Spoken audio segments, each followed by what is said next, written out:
अस्सलाम वालेकुम नाजरीन, हाईटेक न्यूज के खबरनामे में आपका खैर मकदम है। मैं हूं नेहा खान। नजर डालते हैं आज की अहम खबरों पर। सईदाबाद ट्रैफिक पुलिस खड़ी गाड़ियों की तस्वीर और वीडियोस ले रही है। ये प्राइवेट गाड़ियों का सईदाबाद ट्रैफिक पुलिस का ओवर रिएक्शन। ट्रैफिक पुलिस की प्राइवेट गाड़ियां लोगों को धमकियां दे रही हैं जब उनसे पूछा जाए कि वो खड़ी गाड़ियों की तस्वीर और वीडियोस क्यों ले रहे।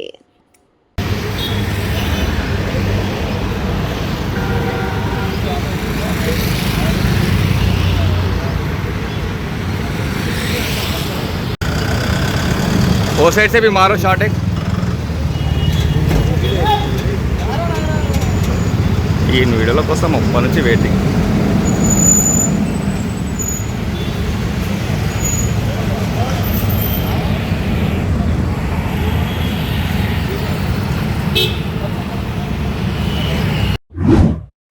एक खुफिया इतला मिलने पर commissioner task force north zone team ने कारखाना पुलिस के साथ मिलकर कैप्टन डीके के घर से डकैती में मुलविस एक नेपाली गैंग को पकड़ लिया और गिरफ्तार कर लिया।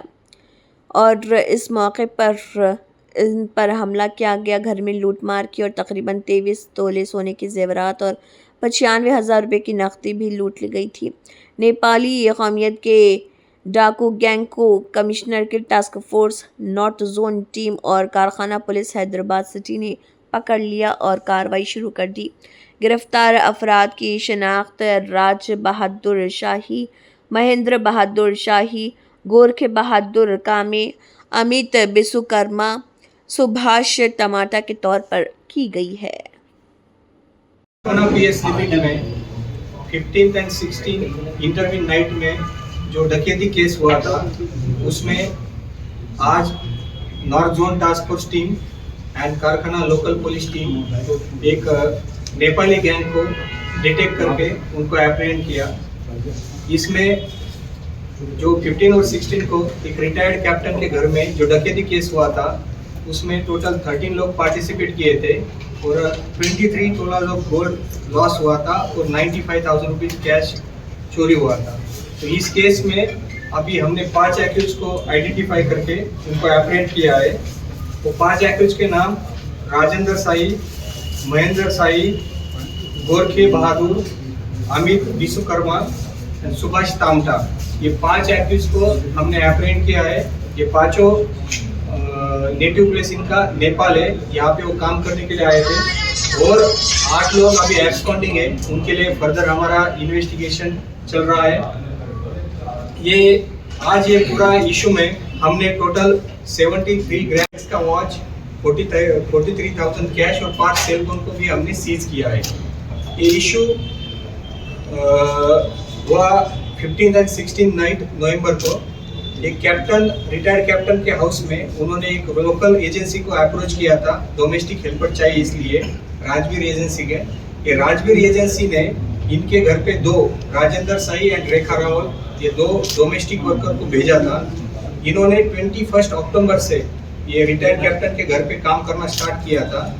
तो क्रिमिनल इंटेंशन से ये रेखा एंड राजेंद्र साई और महेंद्र साई और 10 एक्यूज, टोटल 13 मेंबर्स ये टोली चौकी एरिया में एक क्रिमिनल कॉन्स्पिरेसी की है और ये इनके घर में चोरी करने का प्लान किया। उसी के तहत 15 एंड 16 नाइट को जब राजेंद्र साई और रेखा रावल हाउस में काम कर रहे थे तभी ये बाकी 11 मेंबर वहाँ पे आए। ये टोटल 13 मेंबर ने ये रिटायर्ड कैप्टन और उनके फैमिली मेंबर्स को डरा के, उनके हाथ पैर बांध के, मार के उनके घर से ये पूरा सिल्वर, गोल्ड ऑर्नामेंट्स और कैश का चोरी किया।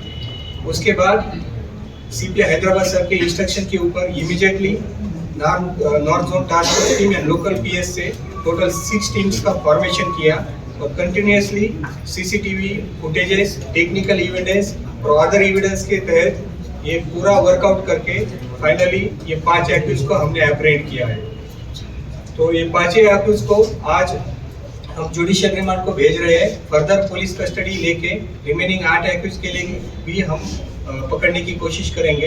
ये पूरा डिटेक्शन करने में टास्क फोर्स टीम के अलावा north zone DCP Rashmi garu plus task force inspector Chandrashekar, B Anuradha Karkhana PS inspector, K Rangareddy DI of Mahankal PS, Rajashekar DI of Ramgopalpet PS, K Sainath Reddy SI Gyandeep, SI Mehboob Pasha, SI Ashok Reddy और पूरा north zone team, task force team और local police team, इन्होंने बहुत अच्छा काम किया है। तो मैं मेरे साइड से और सीपी सर के साइड से भी सबको अप्रिशिएट करता हूँ और फर्दर भी पुलिस कस्टडी में लेके आगे का इन्वेस्टिगेशन करेंगे। सर इससे पहले कहीं दिखा रहे सर, ये फर्स्ट टाइम?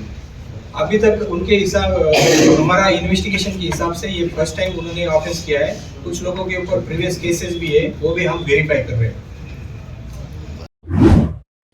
रचाकुंडा कमिश्नरेट के हुदूद में पेश आए होलनाक कत्ल ने पूरे शहर को हिलाकर रख दिया। इतलात के मुताबिक जवाहर नगर पुलिस स्टेशन के तहत वाक़ साकिब कॉलोनी फोस्टर बलिया बांग स्कूल के करीब रियल एस्टेट कारोबारी और राउडी शीटर वेंकट रत्नम को नामालूम हमला आवरों ने निहायत बेरहमी से कत्ल कर दिया। ये वाक़या उस वक्त पेश आया जब वेंकट रत्नम मोटरसाइकिल पर सफ़र कर रहे थे। तहकीकात के दौरान एक अहम इंकशाफ सामने आया कि वेंकट रत्नम के खिलाफ धूलपेट पुलिस स्टेशन में रॉडी शीट दर्ज थी और वो माजी में जुड़वा कत्ल डबल मर्डर केस के मुलजिम के तौर पर भी पुलिस रिकॉर्ड में मौजूद था। इन जुराइम पेशा पस मंज़र के बाद अब पुलिस को शुबा है कि वेंकट रत्नम को उनके पुरानी दुश्मनियों और कैबों ने ही मनसूबाबंदी के तहत कत्ल किया होगा। हमलावर भी मोटरसाइकिल पर सवार थे और उन्होंने ताक़ुब करते हुए पहले रिवॉल्वर से फायरिंग की और फिर चाकू के साथ हमला किया, जिसके नतीजे में वेंकट रत्नम मौके पर ही हलाक हो गया। ये वाक़या निहायत बेईमाना अंदाज में मसरूफ़ सड़क पर अंजाम दिया गया, जिसके बाद मुकामी अफराद ने फ़ौरन पुलिस को इतला दी। पुलिस ने जाए वक़ू से एक गोली बरामद की है और कत्ल के महरिकात तक पहुँचने के लिए हर जाविये से तहक़ीक़ात जारी है। ज़राए के मुताबिक पुलिस वेंकट रत्नम के पुराने तनाज़ात, माली मामलात और माजी के मुजरिमाना रिकॉर्ड की रोशनी में मामले की गुत्थी सुलझाने की कोशिश कर रही है। जाए वक़ू के इतराफ़ नस्ब CCTV फुटेज भी हासिल की जा रही और हमला आवरों की मोटरसाइकिल की शनाख्त पर काम किया जा रहा। इस बेईमाना कत्ल ने साकिब कॉलोनी और जवाहर नगर के मकीनों में खौफ व हिरास पैदा कर दिया, ख़ासतौर पर इसलिए कि वाक़या एक स्कूल के करीब पेश आया और निहायत मनसूबाबंदी के साथ अंजाम दिया गया। शहरियों का कहना है कि जुर्म पेशा गिरोह की सरगर्मियों में इस कदर बेखौफी तशवीशनाक है। तहक़ीक़ात तेज़ी से जारी है और पुलिस का मानना है कि धूलपेट के रॉडी शीटर वेंकट रत्नम के कत्ल के पीछे बदले की कार्रवाई का पहलू इंतहाई मजबूत दिखाई देता है। ఈ మధ్యలో జవహర్ నగర్ పిఎస్ పరిధిలోని సాకేత్ కాలనీ నివాసి అయినటువంటి వెంకటరత్నము వయసు 46 సంవత్సరాలు. అతన్ని గుర్తు తెలియని వ్యక్తులు 6 ఆటోలు 4 స్కూటీ మీద 2 వచ్చేసి అతను వాళ్ళ కూతుర్ని స్కూల్లో డ్రాప్ చేసి ఇంటికి రిటర్న్ అవుతున్న క్రమంలో అతని మీద దాడి చేసి హత్య చేయడం జరిగింది. దీనికి సంబంధించి మనకు ఇన్ఫర్మేషన్ రాగానే ఇమీడియట్గా జవహర్ నగర్ పిఎస్ వాళ్ళు రెస్పాండ్ అయ్యి దానికి సంబంధించిన దర్యాప్తు హత్యకు గల కారణాలను హంతకులను ట్రేస్ చేసే పనిలో ఉన్నారు. యాజ్ ఆఫ్ నౌ పాత కక్షలు దీనికి కారణమని తెలుస్తున్నది. చాలా ఇనిషియల్ స్టేజ్లో ఉంది కాబట్టి ఇంతకు మించి ఇన్ఫర్మేషన్ ఏం లేదు. మేము ఫర్దర్గా అప్డేట్ చేస్తాం. అన్నీ చెక్ చేస్తాం. దాంట్లో ఆయుధాలు ఏం వాడారు ఏమనేది కూడా మాకు బుల్లెట్ కూడా అక్కడ పడుంది, అన్నీ కూడా చెప్తాం. కేసులు అయితే మన జవహర్ నగర్ పిఎస్ పరిధిలో లేవు, ధూల్పేట్లో ఉన్నాయని ఇప్పుడు ఇన్ఫర్మేషన్ వస్తుంది. అది మేము వెరిఫై చేస్తాం. మీ ఐడియా ప్రకారం కత్తులతో దాడి చేసి నరికిరనేది నిజమేనా? ఇనిషియల్గా మాత్రం కత్తులతో నరికిన గాయాలు స్పష్టంగా ఉన్నాయి. మీరు ఏదైతే చెప్తున్నారో ఫైర్ ఆర్మ్కి సంబంధించిన దాన్ని వెరిఫై చేయాల్సి ఉంటుంది. వెరిఫై చేయకుండా చెప్పలేదు. ఒక బండరాయి కూడా పడుంది, అవన్నీ వస్తాయి. దాంట్లో సీసీ ఫుటేజ్ కూడా అవైలబుల్ ఉంది. అన్నీ కూడా వెరిఫై చేస్తాము. ఇనిషియల్ స్టేజ్ కాబట్టి ఇంతకు మించి మనం thank you sir. Nizamabad police commissionerate के तहत पिछले एक हफ्ते में नशे में ड्राइविंग के 150 केसेस दर्ज हुए हैं और 13,32,000 रुपये जुर्माना मुतल्लिक़ा अदालतों की तरफ से आयद। पुलिस कमिश्नर ने इंकशाफ किया। निज़ामाबाद पुलिस कमिश्नरेट के तहत आने वाले तमाम पुलिस स्टेशनों आरमूर निज़ामाबाद, आरमूर भोदन डिवीज़न और ट्रैफिक पुलिस स्टेशन के हदूद में इनके मुतल्लिक़ा थानों के एतराफ़ में गाड़ियों की चेकिंग की जा रही, जिसके तहत गाड़ियों की चेकिंग की गई है, जिसमें कुल 150 मुकदमा दर्ज किए गए हैं। इन सबको मुतल्लिक़ा अदालतों में पेश किया गया। 150 अफराद को अदालत में पेश किया गया और 1000 रुपये जुर्माना किया गया। इन पर 13,32,000 जुर्माने आयद किए गए। बाकी 21 लोगों को 1 हफ्ता जेल की सज़ा सुनाई गई। Nizamabad police commissioner PSI Chaitanya IPS ने ये तफसीलात बताई। भैंसा टाउन मुस्तकिर में कमसारा गांव से ताल्लुक़ रखने वाली 26 साला अश्विनी को उसके साथी नागेश ने इंतहाई बेरहमी के साथ कत्ल कर दिया। पुलिस के मुताबिक नागेश को शुबा था कि अश्विनी किसी दूसरे शख्स से करीबी ताल्लुक़ात रखते हुए फ़ोन पर गुफ्तगू और चैटिंग कर रही। इसी शक की बुनियाद पर उसने ये संगीन कदम उठाया। इत्तला के मुताबिक अश्विनी ने अपने पहले शौहर से अलहदगी के बाद अम्बेडकर नगर के रहने वाले अयप्पारी नागेश के साथ गुज़िश्ता कुछ अरसे से साथ रहना शुरू किया। 5 माह कबल अश्विनी ने भैंसा टाउन में संतोषी माता मंदिर के करीब एक चाय की दुकान भी शुरू की थी। पुलिस का कहना है कि इसी दुकान में दोनों के दरमियान झगड़ा पेश आया और इसी दौरान नागेश ने हमला करके अश्विनी की जान ले ली।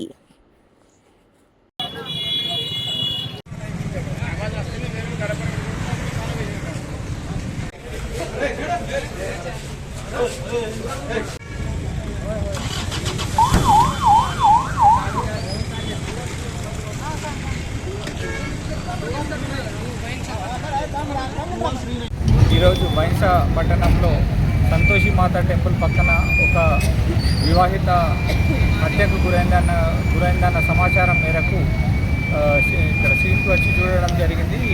హత్యకు గురైన మహిళ పేరు అశ్విని, సుమారు 26 సంవత్సరాలు ఉండవచ్చు. 10 సంవత్సరాల కిందట పులేనగర్కు చెందిన సంతోష్ అనే వ్యక్తితో వివాహం అయిన తర్వాత వాళ్ళ వైవాహిక వివాదాల కారణంగా 6 నెలల నుంచి వేరుగా ఉంటుంది. ఈ క్రమంలో నాగేష్ అని అంబేద్కర్ నగర్కు చెందిన బైన్సాకి చెందిన నాగేష్తో పరిచయం ఏర్పడింది. అతనితో కలిసి సంతోషి మాత టెంపుల్ పక్కన నందన అని చెప్పేసి టీ పాయింట్ ఓపెన్ చేసి అది రన్ చేస్తూ ఉన్నారు. ఈ క్రమంలో అశ్విని అనే మహిళ మృతురాలు వేరే వాళ్ళతో మాట్లాడుతున్నదన్న అనుమానంతో తను ఈ మహిళను దారుణంగా హత్య చేయడం జరిగింది. ప్రస్తుతానికి కేసు రిజిస్టర్ చేసుకొని దర్యాప్తు చేస్తున్నాం. మిగతా వివరాలన్నీ కూడా దర్యాప్తు